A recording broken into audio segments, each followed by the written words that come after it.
ఇదొక్కటి మాట్లాడదాం. నిన్న చాలా సీరియస్ టాపిక్ ఇది. సునీతారావు రూటే సపరేటు.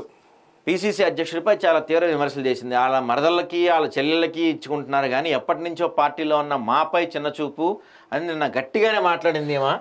గాంధీ భవన్లో మహిళా కాంగ్రెస్ రాష్ట్ర అధ్యక్షులు ధర్నాలు, రాస్తారాకోలు, సొంత పార్టీ నేతలపైన ఆరోపణలు, పదవులు కేటాయింపై తీవ్ర అసంతృప్తి. క్రమశిక్షణ కమిటీకి ఫిర్యాదు.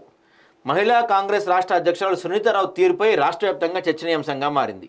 గాంధీ భవన్లో ధర్నాలు, నిరసనలకు దిగటం, సొంత పార్టీ నేతలపైన తీవ్ర ఆరోపణలు చేస్తుండటం పార్టీ వర్గాల్లో చర్చకు దారితీస్తుంది. నామినేటెడ్ పార్టీ పదవుల కేటాయింపుపై తీవ్ర అసంతృప్తితో ఉన్న ఆమె గాంధీ భవన్లో మళ్ళీ రచ్చ అనేది మొదలుకెక్కింది.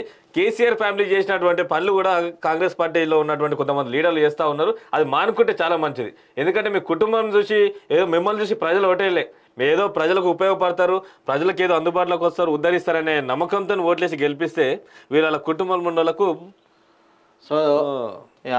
పదవులు ఇస్తారు. ఏమన్నారంటే పదవులన్నీ పీసీసీ చీఫ్ తన చెల్లెళ్ళు మరదలకు ఇచ్చుకుంటున్నారని సునీతారావు ఆరోపించారు.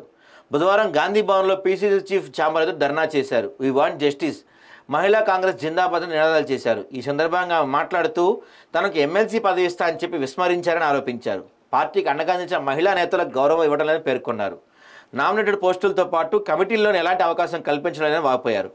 ఎన్నో ఏళ్లుగా కుటుంబ బాధ్యతలు సైతం పక్కన పెట్టి పార్టీ కోసం పనిచేస్తున్న తనకు సరైన గుర్తింపు ఇవ్వడంలో ఆవేదన వ్యక్తం చేశారు. అయితే సునీతారావు వ్యవహార శైలిపై క్రమశిక్షణ కమిటీకి ఫిర్యాదు చేశారంట. మరి ఆమె పైన ఎటువంటి చర్యలు తీసుకుంటారేంటో ఒకసారి ఈరోజు మనం సునీతారావు గారితో మాట్లాడి ఒక ఇంటర్వ్యూ చేసే ప్రయత్నం చేద్దాం.